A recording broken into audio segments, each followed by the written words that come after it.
Hi everybody, I'm TJ Campbell, the Tire Information and Testing Manager at the Tire Rack, and this is TJ Talking, where we have the opportunity to talk to industry experts about tires. Today I'm here with Will Robbins from Bridgestone Firestone. Will, why don't you go ahead and tell everybody who you are and what you do? Yeah, thanks, TJ. So I'm Will Robbins with Bridgestone Americas. I am part of our consumer product strategy team, and our team is really responsible for looking at the market, what vehicle trends are, what sizing trends are, and ensuring that we have the right products in the right sizes so that we can give them to our great distributors like Tire Rack. Certainly. Thank you very much. And today we're excited to talk about what really is just arguably one of the most legendary names in the tire business, the Bridgestone Blizzak. The Blizzak name for a lot of people is just synonymous with winter tires. They don't even necessarily have to be referring to a Bridgestone product.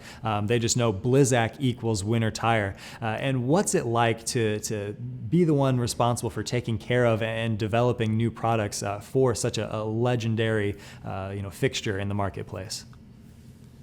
Oh, it's hugely exciting for us, and it's funny that we talk about in particular, like in the northern markets and in Canada especially, people they just talk about Blizzaks, and they're kind of surprised sometimes to find out that Bridgestone makes the Blizzak, because it's just something that's ingrained in their head the whole time. So yeah, it's hugely exciting. It's also a huge responsibility. We have to make sure that we're keeping this product on the top of the food chain so that we Of course. continue to give people a reason to believe in Blizzak. Sure, certainly. And that's something that anytime a new, successor in the line comes out, one of the big concerns that people have when they have the current product that they are just absolutely in love with, which a lot of people are with Blizzak WS90, there's always some kind of concern that, what will I be giving up if I switch from my tried and true tire that I have on my car right now that's no longer available to the new product out there. So if you would tell us some of the improvements that you've made going from Blizzak WS80 to Blizzak WS90. Yeah, absolutely. And those concerns are absolutely valid, and there's something that at the start of every development we really have to take into consideration is what is the best thing for the end consumer, and how do we deliver on that performance that is valuable to them. And so where the 90 really differs from the 80 is both of them are going to give you really excellent traction in snow, really, really excellent traction in ice. Is the 90 pushes the wear performance. And so we talk about winter tires in terms of seasonality. People put them on, people hopefully take them off when winter Right, is over. hopefully. And so, that seasonality is a little bit of a different dynamic than some other products. And so with a 90, we're offering essentially an extra season of wear performance, which really goes to, convenience and value, along with all of those things like traction in snow and ice. Certainly, yeah. And that is just winter tires in general. That, of course, is one of the big concerns that a lot of people have is wear. How many seasons am I going to get out of this? What about another cause for concern that people have for winter products in general is just clear, dry road performance, handling, noise. What have you done with the WS90 in that regard to address those types of concerns? Yeah, that's a great point. And this is something that I think, certainly us, as well as the entire industry, has made a lot of improvements in over the last, call it, decade. So we really focused on the pattern changes to help increase stiffness to help with that dry performance, that non-snow performance. And part of that is the optimization of the slots, the bigger parts, the cutouts in the tread pattern, and the sipes, the smaller cuts, so that we have increased overall stiffness. You'll also see things like 3D sipes, which really allow all of those sipes to kind of lock together, which allow us to put more of them in the pattern to keep that that snow performance without reducing stiffness to the point where the tire kind of feels a little squirmy on a dry road. So it's really about that pattern and balancing that with the rest of the features so that we ensure that we're keeping that performance. Understood. What about wet performance? How does the new tire compare to the WS80 in that regard? It's got a slight improvement in wet performance, and wet is kind of similar. You really want the pattern to be optimized for the water evacuation, similar to like you would in a normal all-season product. But the compound also has a big impact on wet. The amount of silica in the compound, as I think we've talked about in other videos, really impacts that. And balancing that so that you get wet performance while also allowing the snow performance, especially with a multi-cell compound like is what is on the WS90, it's a tricky balance there. And that's where a lot of the real technology advancement in these winter tires comes from, is those compound changes to allow us to kind of reduce the compromises that people have seen traditionally with winter products. Sure, understood. One thing that you don't see a lot of testing for out there in the marketplace. Some of the manufacturers will just kind of briefly address it in their marketing materials, or when they're talking about features and benefits, when they say, oh, we have, wider circumferential or wider lateral grooves. But you don't see many concrete numbers. And it's something that's a big concern for a lot of drivers is slush. It's, slush isn't slush. Sometimes it's extra watery, sometimes it's icy, sometimes it's just that slimy goo. Have you addressed that in some way?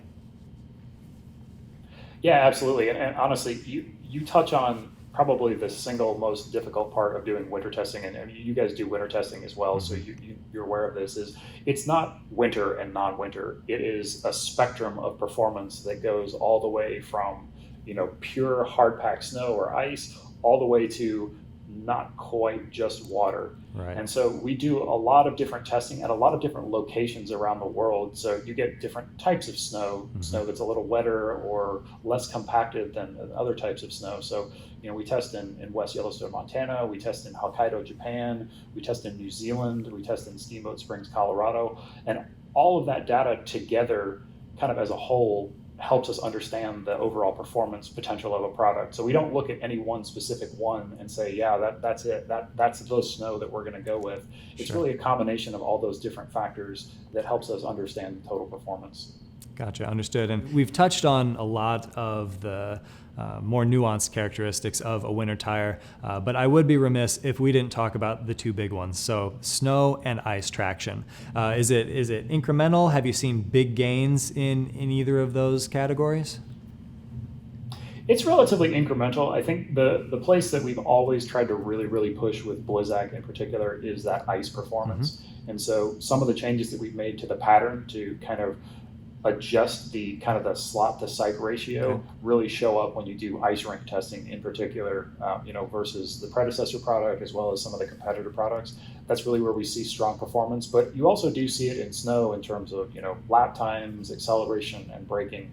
You're going to be able to appreciate that extra performance. Excellent. So the last thing that I would like to address is there's still a lot of misconception out there, a lot of rumors regarding the dual compound of Blizzak. Tell me about, the top versus the bottom, what Bridgestone recommends as far as replacement goes. Just give me the whole story. Let's set the record straight right here in that regard. Yeah, absolutely. So there are two compounds in the Blizzak WS90 and also in our kind of sister tire on the SUV side, the DMV2. The first 55% of the tread compound is the multi-cell compound. So this is the one that has really the tiny multi-cells in it that really allow micro areas for water to be evacuated over the top of ice. So you don't have that compressed layer of water, which creates a lot of the slipperiness there. The bottom 45%, so the remaining tread, is a standard winter compound. So it's not multi-cell, but it is not an all-season compound. It is still designed for cold temperatures, and it is still designed for kind of that non-multi-cell best capability in snow and ice. So there is a change there, absolutely. But at this point, it's not that the tire will not work. It's that you should start thinking about kind of planning that next winter tire purchase. And it's really more of just a heads up to the end user to say, hey, look, your tires are kind of getting down to the point where you may want to consider replacing them.